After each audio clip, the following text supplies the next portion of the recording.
Hello! Comment ça va? Est-ce que t'as déjà entendu cette expression? Tourne 7 fois ta langue dans ta bouche avant de dire quelque chose. C'est rigolo comme expression, hein? Essaye pour voir de tourner 7 fois ta langue dans ta bouche. 5 6 7. Trop bizarre.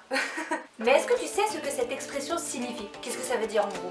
En fait, c'est une autre manière de dire réfléchis bien à ce que tu t'apprêtes à prononcer, à ce que tu t'apprêtes à dire. Assure-toi que ce n'est pas une bêtise qui va sortir. Prends le temps de tourner 7 fois ta langue dans ta bouche avant de dire ce que tu vas dire. Pourquoi est-ce que je te parle de ça maintenant? La langue, ta langue, ma langue, nous permet de parler et de dire des trucs. Et ces trucs peuvent être soit gentils, soit méchants, soit encourageants, soit décourageants. En gros, faire du bien ou faire du mal. Le problème, c'est que cette langue, c'est un muscle qu'on a du mal à contrôler. Parfois, ce muscle va même être plus rapide que notre pensée elle-même. Tu sais, ces moments où d'un coup tu fais « C'est pas ce que je voulais dire !» Ou alors « C'est sorti tout seul, désolé !» Bah voilà. Mais attention, le fait que des fois la langue va plus vite que la pensée ne doit pas être une excuse, bien au contraire. Nous devons apprendre à nous maîtriser, à tenir notre langue et à ne pas l'utiliser sous le coup de l'émotion. Tu sais, sous l'émotion, surtout quand t'es en colère par exemple.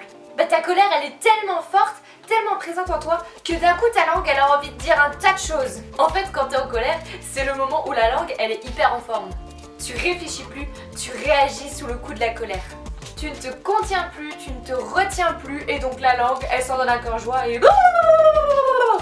Oh allez, fais pas genre, ça t'est jamais arrivé. La langue est une arme dangereuse. Et autant sur le coup, quand t'es en colère, t'es satisfait d'avoir sorti une méchanceté à quelqu'un, parce que d'un côté t'as pu libérer ta colère, autant tout de suite après tu réalises ce que tu viens de dire, et c'est pas la joie. Bon ok, il faut maîtriser ta... Ok, il faut maîtriser sa langue. C'est dur, mais c'est aussi ce que Dieu nous demande de faire. Et aujourd'hui, on va chercher dans Proverbes. Franchement, les proverbes, c'est génial. Si jamais tu cherches des conseils sur les choses de la vie, par exemple, comme là sur la langue, le fait de pas dire n'importe quoi, bah les proverbes, c'est vraiment les meilleurs conseils que tu puisses avoir et trouver. Et aujourd'hui, on va prendre... Comme ça fait trop la maîtresse d'école. Aujourd'hui, vous prenez vos cahiers à la page 56. On va prendre Proverbe 13 au verset 3. Celui qui surveille ses paroles met sa vie à l'abri.